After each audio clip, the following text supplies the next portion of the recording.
library, and this book from my grandmother's shelf, which I inherited when we cleaned my grandmother's house out, had a story by Hans Christian Andersen in it, called, in this book, The Snobby Apple Branch. I changed it to Snooty Apple Branch. And as I'm learning the story, I look at the front of the book, and sure enough, my mother's name, Anna McGarvey, Christmas 1931. For her 6th Christmas, my mother received this book, and this is a story from this book. And that's the only thing that has to do with my mother. It was the month of May. The wind still blew cold, but from bush and tree, from field and flower, came the welcome song, "Spring is come." Wildflowers in profusion covered the hedges. Around the little apple tree, spring was busy, telling his tale from a branch that hung low and blooming, covered with delicate pink blossoms just ready to open. The apple branch well knew how beautiful it was. This knowledge is in the branch as much as in the blood, and so it was not surprised when a royal coach stopped just by, in which sat the young countess. "Oh," said the young countess, "the apple branch is a most lovely object, a true emblem of spring in its most charming aspect." So the branch was broken off and given to her, and she held it in her delicate hand and covered it with her silk parasol. And then the wagon went off to the castle, in which were lofty halls and splendid drawing rooms. Pure white curtains fluttered before open windows, and beautiful flowers stood in transparent glass vases. And in one of these, which looked as if it had been cut from newly blown snow, the apple branch was placed among some light, fresh twigs of beech. It was a charming sight.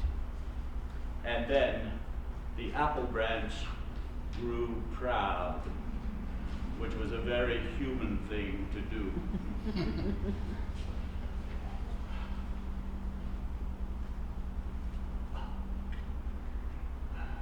The apple branch stood by the open window, over which it could see over gardens and fields, in which there were many different kinds of plants and flowers.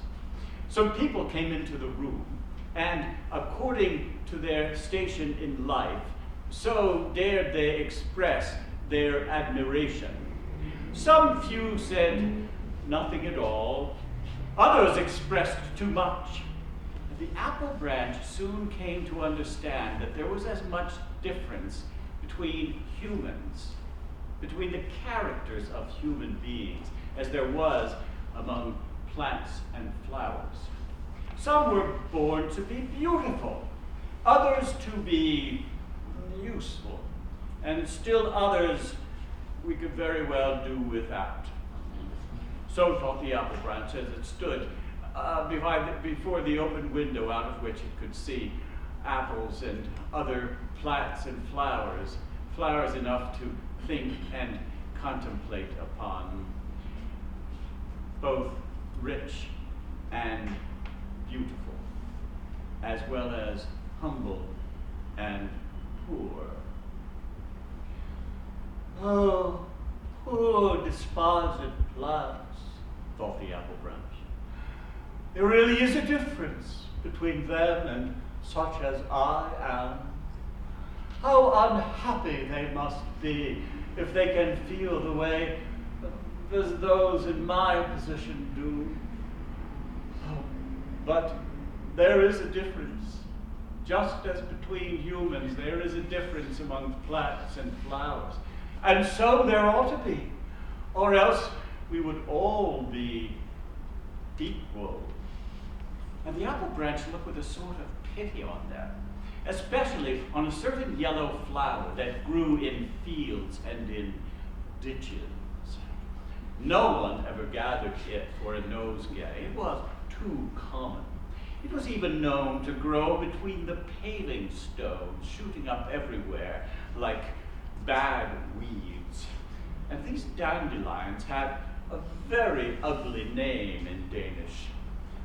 devil's milk bucket.